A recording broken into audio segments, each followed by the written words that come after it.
Howdy, howdy ho.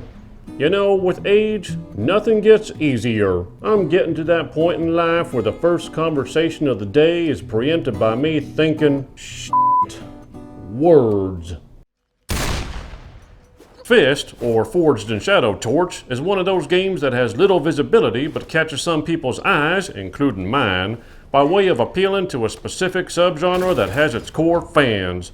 In this case, this game is a 2D Metroidvania that centers itself around animals, or as the game calls them, F.I.S.T. Was this what I needed to hold me off until Metroid Dread?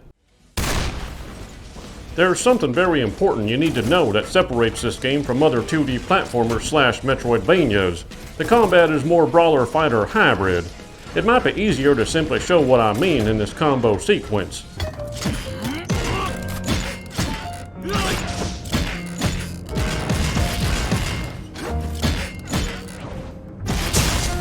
I recommend the full training, and in that lies a surprisingly pleasant balance. It's easy to pick up, yet hard to master. If you treat this like a button masher, you'll be punished and dying comes really easy. Use the weapons and tools the game provides you or face the music. That segues perfectly into the other part of this formula, the platforming. The game makes sure that the platforming is also challenging, but just enough to get you flustered without causing you to stop trying. In that also lies yet another surprisingly pleasant balance. There are definitely moments of difficulty, never enough to frustrate you, but just enough to get you off your ass. With these two things in play, this game is balanced in a way I did not expect. Between combat and platforming, I found myself continually adapting to the new ways the game would throw sequences at me, and while the diversity of enemies is relatively low, I never grew bored thanks to a surprisingly healthy moveset. So while it might start to feel a bit formulaic with your gradually growing toolset for gaining access to new areas, it's competently designed through and through. Coming in as a half-price game, I figured I'd finish it pretty quickly. Fortunately, I like being wrong. The game is a solid 10 to 12 hour adventure on its own. I took extra time getting there, as I've been doing more recently, and watched the credits roll around 13 hours. Just one look at this map and you'll realize this game world is bigger than you think it is.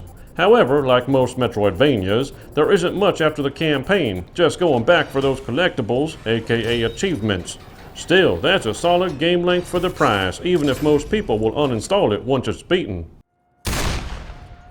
It's clear this game was built for the PS4 and does not make use of the PS5's power, but that doesn't stop this from still being a good-looking game on a budget. It's becoming increasingly clear to me that Unreal Engine provides indie devs powerful tools, and while it can't compete with AAA games, especially when it comes to the animation, it remains a competent visual presentation. It slips up a bit with a few bugs that required me to restart the game, and lower quality cinematic attempts that would have required a much higher budget to animate better, but I once again understand this is a budget game. The environments themselves also focus too much on the game's aesthetic theme, so even though there are some changes of scenery, they lack that visual variety that keeps your retinas glued. In terms of the story, though, is once again a balancing act. This is also likely due to the budget, but there isn't a ton of character nor story development, but it is there in just enough form for you to recognize the world lore they've created. But just, and it seems like they would need a sequel for it to pan out, something the game sets up, even if I'm unsure there's gonna be one.